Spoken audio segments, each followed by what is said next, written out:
credible ceasefire. Yeah, let's say, I'll get to you, David. Follow up on that point.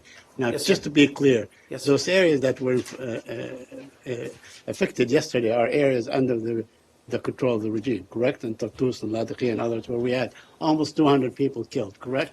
But there seems to be less concern when the violence is inflicted in these areas as in other areas. No, all I was doing was simply, Yeah. I mean, we all know there's, Right. it's in a very complex environment, there's two elements of this. There's the civil war, and that's what we're talking about with the cessation of hostilities.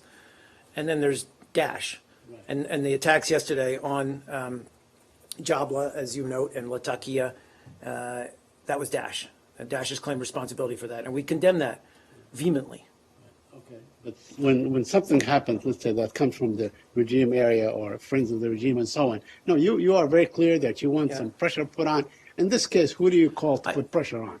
Well, we call on Russia. You call on? No, I'm not talking about. sorry. I'm talking about you call on Russia to pressure I that apologize. ISIS? I didn't hear you correctly, though. Okay. You're talking about among the Who opposition would you forces? call on? Where should the pressure apply in the case yesterday? Let's say yesterday's attacks at Latakia and Tartus.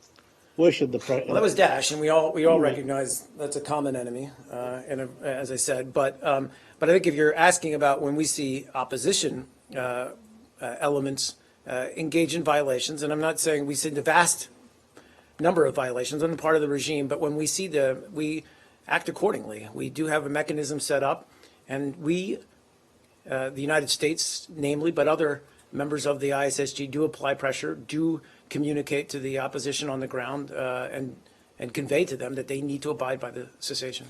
Do you feel that the Syrian government is within its right and the Syrian army within their right to take action to defend these cities and so on from perpetrators? Well, again, it's unclear. No, not if they're, I mean, if they're, again, just to deconflict, to use a loaded term here, but you know, there's obviously the Daesh element, Nusra, and they have carried out strikes, some strikes against Daesh. We would argue that many of them are not really against Daesh, but are actually targeting opposition groups. But be that as it may, but if you're talking about attacks against opposition groups that have signed up to the cessation of hostilities, well, no. I mean, that's absolutely off the table. David.